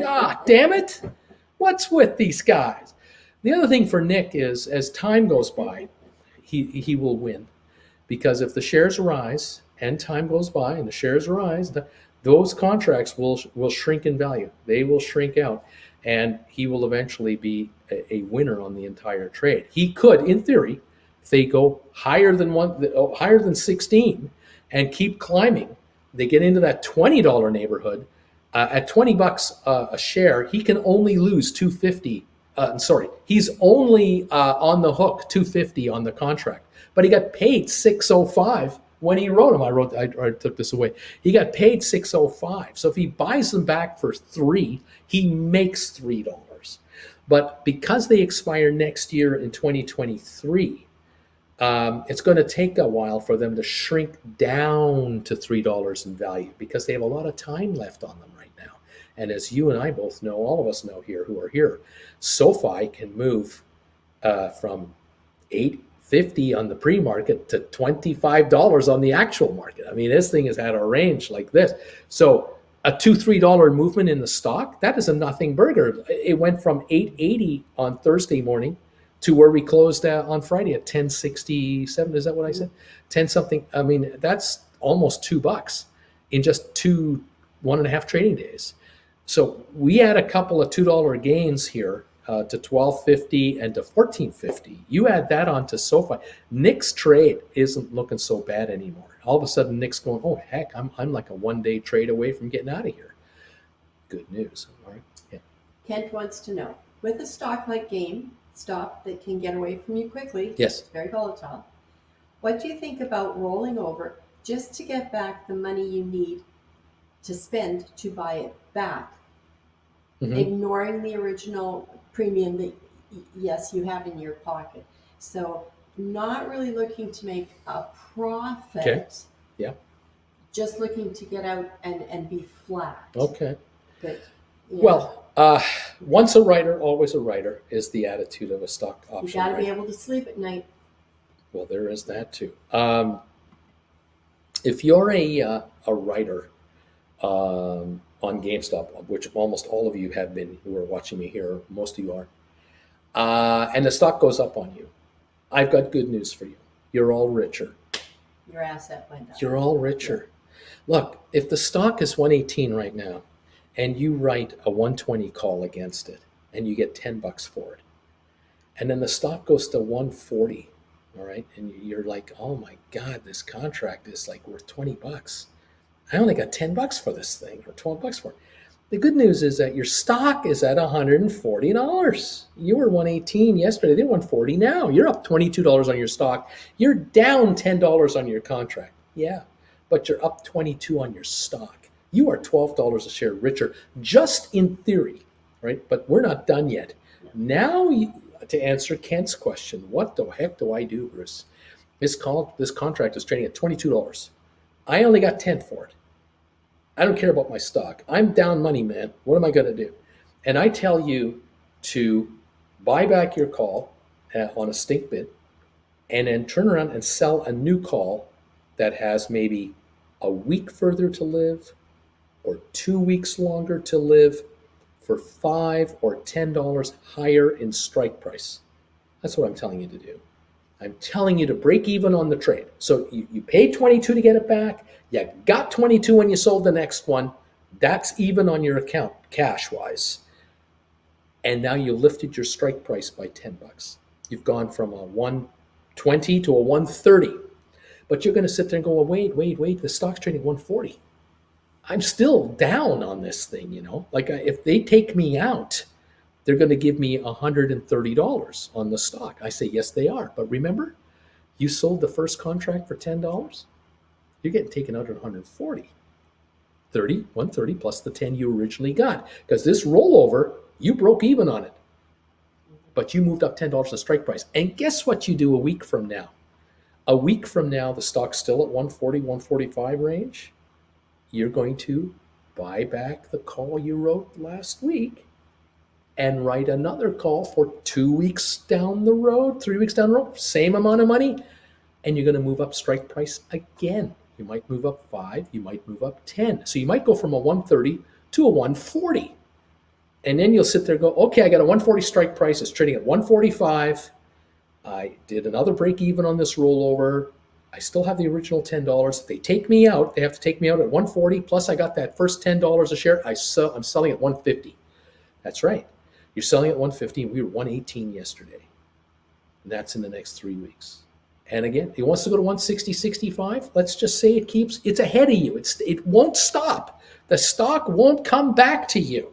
It runs up to 160. You don't care. Okay, fine. I got 140 contracts now. I'm going to buy this contract back for $22, $23 because it's in the money, $20 plus some premium. This is a week down the road. And I'm going to write now 150s for the same price I just bought this one back for. And the stock goes up the next week to 175. It just doesn't stop going up. You don't care. You're going to buy back your call for $24, $25, $28, and you're going to write another one for $25, $28, $10 higher in strike price a week later again. Every week, you're moving up your strike price, $5, $10 a week. Every week, you're just moving it up. You're moving it up. You're moving it up. You're preserving your original $10 premium you brought in by just rolling over existing contracts. I'm buying at 22, I'm selling at 22. I'm buying at 25, I'm selling one at 25. It doesn't matter. If the stock stays at 175 for 3 weeks in a row, just stays there. Each of these $25 contracts you wrote that were 160s, they're only worth $15 book value, but you sold it, the first one you sold at 25. With 2 weeks to go, it's down to 22. With a week to go, it's down to like $18, $19. It's only worth $15.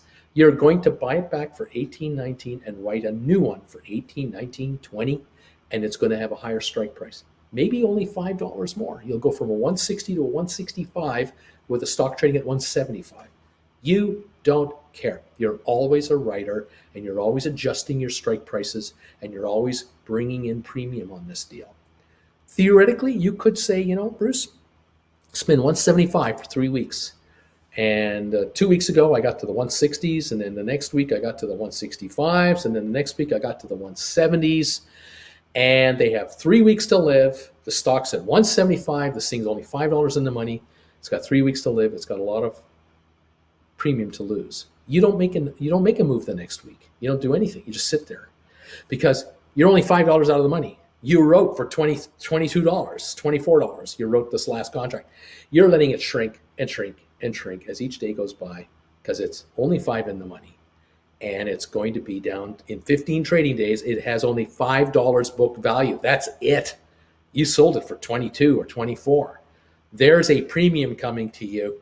You don't have to do a thing. If the stock politely and kindly takes a little pause and backs off for this run all the way to 175 where it stayed for 3 full weeks and now it slumps to 165, you're sitting there with 165, 170 calls. And it's now out. You're out of the money. And there's a week to go. What's that call going to be worth? $5, $6, $4.50. This call is dying. It's worthless. It's only worth the amount of time it has left. And you've been waiting with your arms crossed. I wrote those suckers at 24, and now they're down to 5.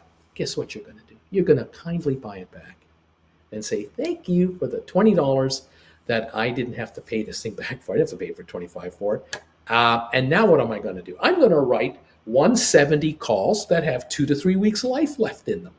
I'm looking for a call I can get $12, $15 on. And if you want to go up to 180, go right ahead. But if you want to go back to 150, these calls, these 175s I'm writing, 180s, they're worthless. I mean, they're just going to collapse. And you'll say, thank you very much. Some of you write calls on lower priced stock than GameStop. Some of you write calls on Cisco that are $50 a share. Some of you are writing calls on Matterport or SoFi or, $12 stock, $10 stock, whatever situation. Most of the time when I talk about writing options, I talk to you about writing options that have 1 week to 3 weeks left to live, maybe a month left to live. Usually I'm talking to most of you folks about short-term option writing. And near the money, just ahead of the money, especially poor man covered calls, for example, where I tell you to buy Goldman Sachs deep in the money calls or deep in the money Apple calls, and then write short-term 2 week, 1 week, 3 week contracts against it just ahead of the market. Now, on a put contract, if you're going to do a cash secured put, when you write one of those, you really want a fat premium to do it. But the age-old question is, how far out in time are you going to give this play before you write it? So if you want to write a cash-secured put and you can get a 10% premium on the value of the stock, but you got to go out a year to get it, that's not a good deal. If you can get a 10% premium on a stock and do it within a month or two, that might be a good move for you, but it's probably a more volatile stock. Take a look at GameStop puts, and you'll note, here we are right here. I got some GameStop puts right here. What was I thinking? So $118 stock, you want to write a 115 put against this stock. For 1 week, here's $5 for you. Well, that's 3% of the value of the stock. I mean, 3 times, is actually 4%. 4 times 118 is 460, 470. This is a little over 4% return for a 1 week put. Pretty good move. If this stock does not drop below 115, you keep all $515 on a single contract. 2 week contract, $755. That's 5%, roughly 5% of your, or more than 5% of the value of the stock. It's a very high premium to get. So on a cheap stock, on a stock that's trading at $10 a share, you're not going to get $8 of premium on a $10 stock. That's not possible. So it is unlikely to be worth your while to write a cash secured put on a very cheap traded stock. There's very little in it for you. If you're looking for upside on a cheap stock, just buy the stock and not worry about the contracts. Because again, the amount of cash you might have to put up, or the premium you could possibly earn on it just isn't worth your while. You're better off being the shareholder, easy in, easy out, no premiums, no time frame to worry about, unlimited time. There you have it. Okay? When you write calls against stock, if you're going to try to write a 2-week call against SoFi, it's trading at 1060 a share, you're not going to be able to write a $20 call and get any money for it. I mean, it's a 2-week contract that's $9.50 out of the money. How much premium do you think you're going to get? You're going to get a dime, a nickel? It's pointless. You may have $5 per contract or $2 contract fees to write contracts, and if that eats up a good chunk of your premium, forget it. It's pointless. To write a $12 call against SoFi can be done, and can be done for 2 weeks, 3, 4, 5, whatever you want. But then on the other hand, you have to ask yourself, yeah, but geez, if I write a $12 call, I only get 60 cents premium for it, and the stock has a $2 move today, and it pops to $12.60. Geez, this thing's already in the money. Now I gotta buy back and roll it over. Well, now I'm playing the rollover game on a stock that can move 10%, 15% in one day. All right, that's like GameStop moving in 15% in one day. That's like this thing going up, $20 in one day. That's serious moves. You don't want to get caught offering contracts on cheaper price stock that have the volatility of 15, 20% in any one good day. So better to be long the stock. Now, if you're going to write calls on SoFi and you're writing 15s, way out of the money at this point, $4.50 out of the money, you're going to write $15 calls that have 3 months to go. You might bring in 60, 40, 50, 60 cents. Your strategy might be, well, if they go down, they go down by half, I'll buy them back. Well, time will give it to you, theoretically, but you might be waiting 90 days. That a lot can happen on any of these stocks in 90 days. Remember, the Dow, the NASDAQ, and the S&P 500 90 days ago were at record highs, and now we're down here. A lot can happen in 90 days. Same on the reverse side. We can have stock rallies that just go nuts for 90 days. So be mindful of that. How about SoFi for writing calls or puts? Okay. Again, SoFi, I'm deliciously nervous about SoFi for one reason and one reason only. I think the shares are about to take off.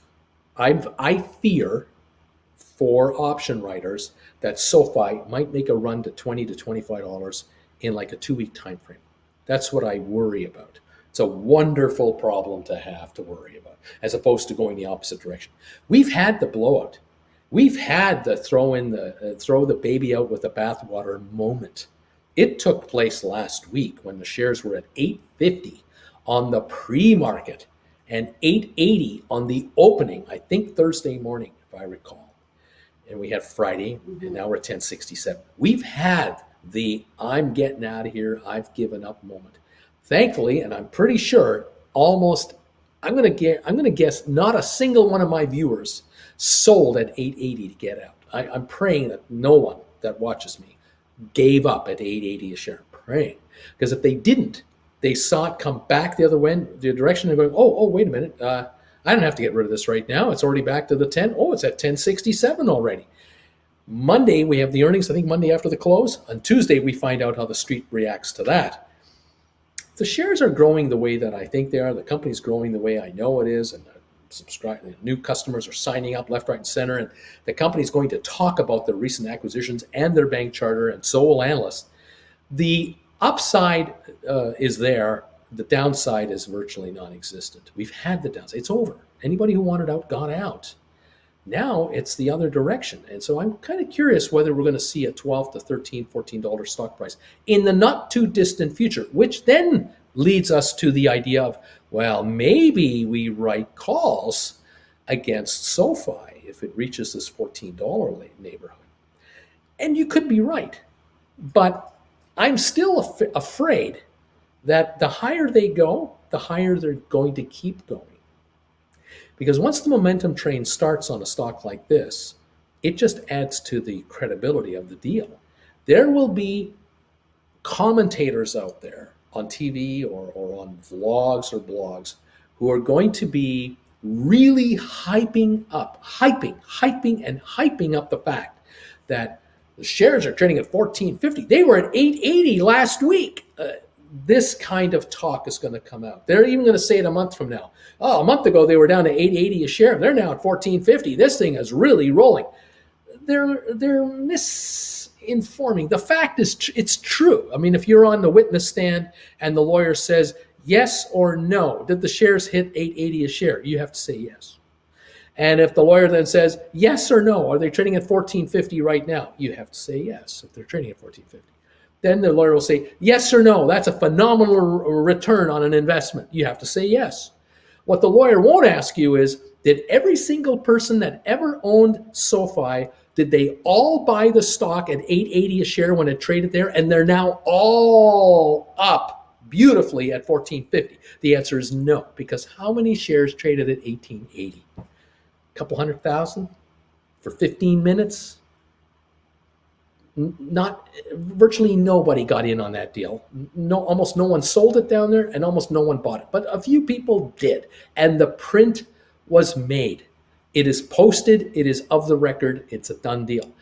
But for the upside of the stock and the upside momentum of the stock, there are going to be all kinds of pundits, professionals out there, who are going to utilize that 880 stock price in their calculation of how great this stock is doing now, ignoring the fact it came from 25 way back in the summer fall. They're not going to talk about that. They're going to talk about, since it hit its low of 880, the shares are up 65%. Yeah, 0.01% of all investors are up 65%, because most of the trading, as you know and I know, took place around 10 to 10.50 on the way down.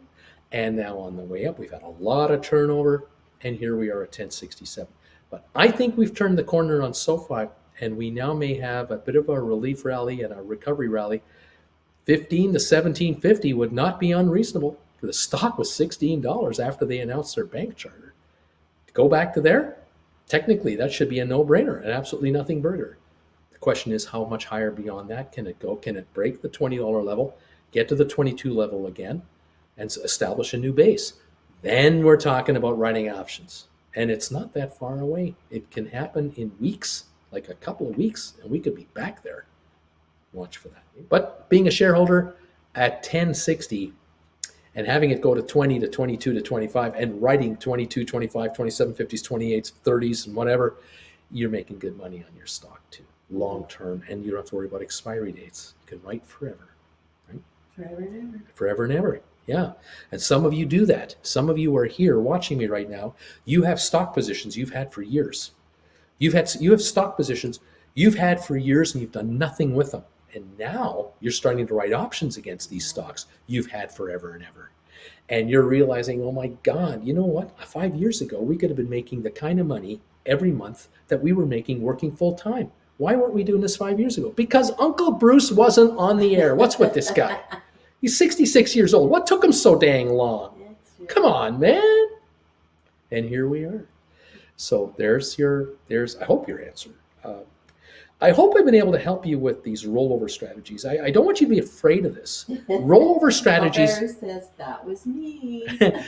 Rollover strategies are not an admission of a loss or of a losing trade. Rollovers are an opportunity to make more money. That's really what they are. And when you think about it this way. You wrote a contract for $8 and it went down, and you bought it back for $4. Then you turned around and you wrote another contract on the same stock for $9. Well, technically someone could say to you, well, that's a rollover. And you go, no, that's not a rollover. I sold them, I bought them back, I made my dough, and I made a new position. And someone said, well, that's just a rollover. You're always rolling over. Every time you trade, you're rolling over. Yeah. Well, I guess you're right in a technical way, you could be right. But in reality, if you're writing a call for $10 and you think it's going to go down to $5, but it goes to $15, and you now buy it back and write another contract for $15 or more, that truly is a rollover. But I don't care what you call it. I call it making money. If I can roll into a new contract that gives me a higher strike price because the stock went up, obviously, it's why I'm buying it back at a higher price. The stock went up, my strike prices go up, I do a rollover a week later, and I do the same thing. I buy this one back and I write another one. I am constantly rolling over and rolling forward and rolling forward, and I'm raising my strike price. I'm raising my strike price. I'm raising my strike because the stock keeps going up on me. Go ahead, make my day. Go up every week $10 a share, and I'll move up $5-10 a share on my strike price. I'll go with you. I'm behind you. I'm right behind you. But as soon as you stop going up and you level off and you start coming down, you know what I'm doing? Nothing. I've locked in this high strike price on this contract. And now you're faltering on the price of the stock because you had such a big, fat, juicy run. Just keep falling. Keep falling. I'll buy this call back. Yeah, but this call is going to fall in price too.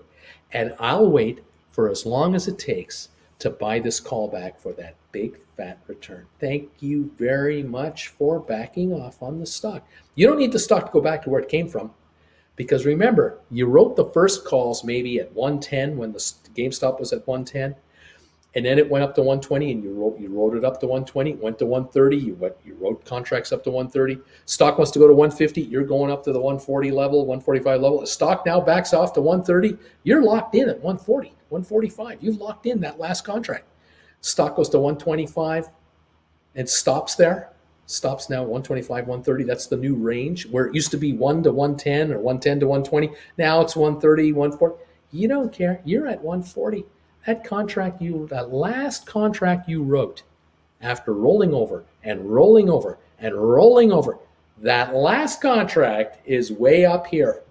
And yeah, it might have a month and a half, 2 months, 3 months. It might have 5 months to go, but it's out of the money. It's way out of the money.